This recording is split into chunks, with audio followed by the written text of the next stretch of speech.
Guys, sobrang nakakapagtaka naman guys bakit biglang nagsulputan yung mga vlogger na adik.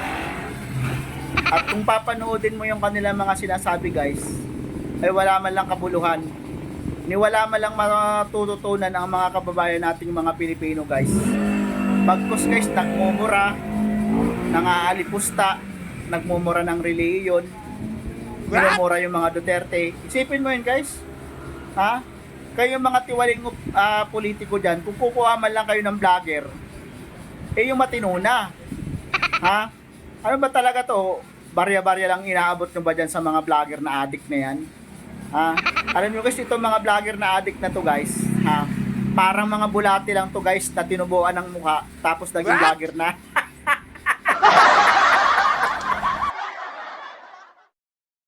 So, ayun na nga guys, napakasakit.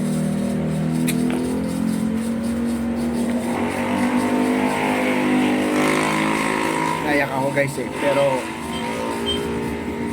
pinipigilan ko lang guys.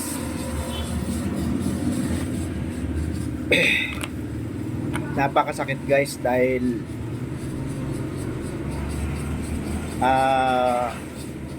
mas nauna pang kinasuhan ang butihing Senator Rodante Marcoleta na samantalang patuloy na nagsusulong ng investigasyon laban sa anomalya sa mga flood control, ay siya pang naunang inaresto. Nakalulungkot, di ba? Ngayon, si Senator Marcoleta guys, panado talaga ang ginawa nilang tanim ebidensya kay Senator Dante Marcoleta. Sapagkat guys, bakit ko nasabing tanim ebidensya guys? Kailan pa naging batas sa Pilipinas na ang isang politician na tumanggap ng donasyon na galing sa isang tao lamang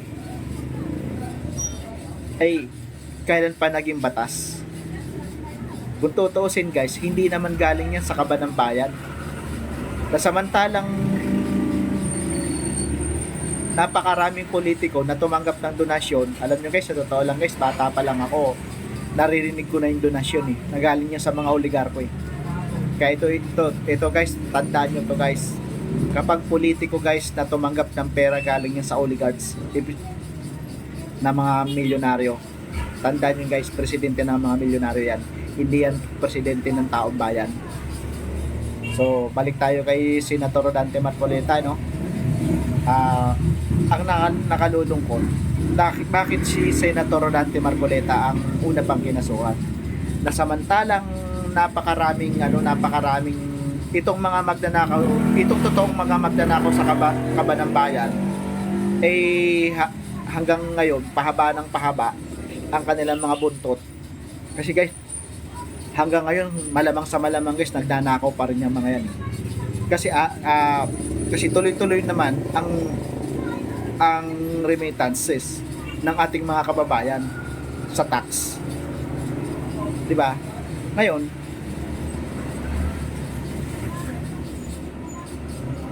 nakalulungkot mga kababayan. Dahil kung sino pa yung nagsusulong ng investigasyon, yun pa yung unang kinasuhan. Na samantalang nandyan yung mga totoong mga magnanakaw na sangkatirbang ebidensya, may mga video, may mga picture, may mga nagsasalitang ilang sundalo nagsasalita dyan. Una, si Gutesa.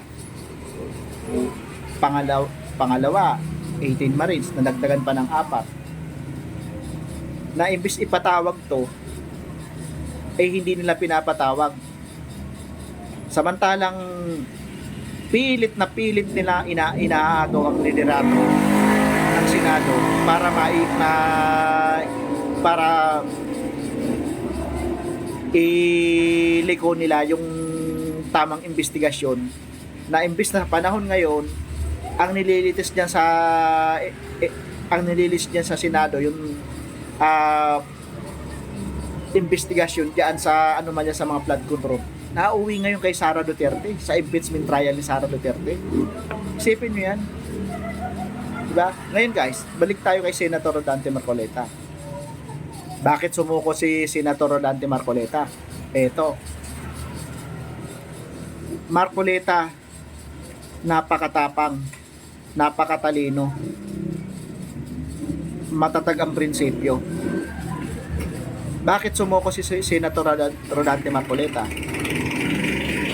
Lumalabas lamang dito mga kababayan na si Senator Rodante Marcoleta kusang sumuko dahil pinamumukha sa kanila na si Senator Rodante Marcoleta kahit na tanim ebidensya lang, sumuko siya. 'Di ba? Kahit gawa-gawa lang yung invento lang yung kaso kay Senator Rodante Marcoleta, sumuko siya. 'Di ba? Samantalang itong mga magnanakaw na ito sa kaban ng bayan, nandyan, nagtatawanan pa yung mga yan.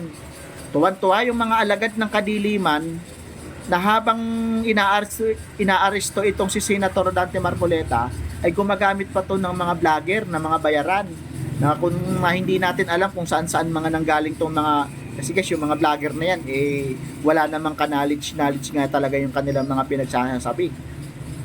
Na habang itong mga totoong kawatan na to ng mga magnanakaw sa kaban ng bayan, nandyan lang, paldong-paldo, ayan, trilyon ang ninakaw sa kaban ng bayan. Samantalang si Senator Rodante Marcoleta, imbentong ebidensya lang. Diba? Mga kababayan, mag-isip-isip na tayo.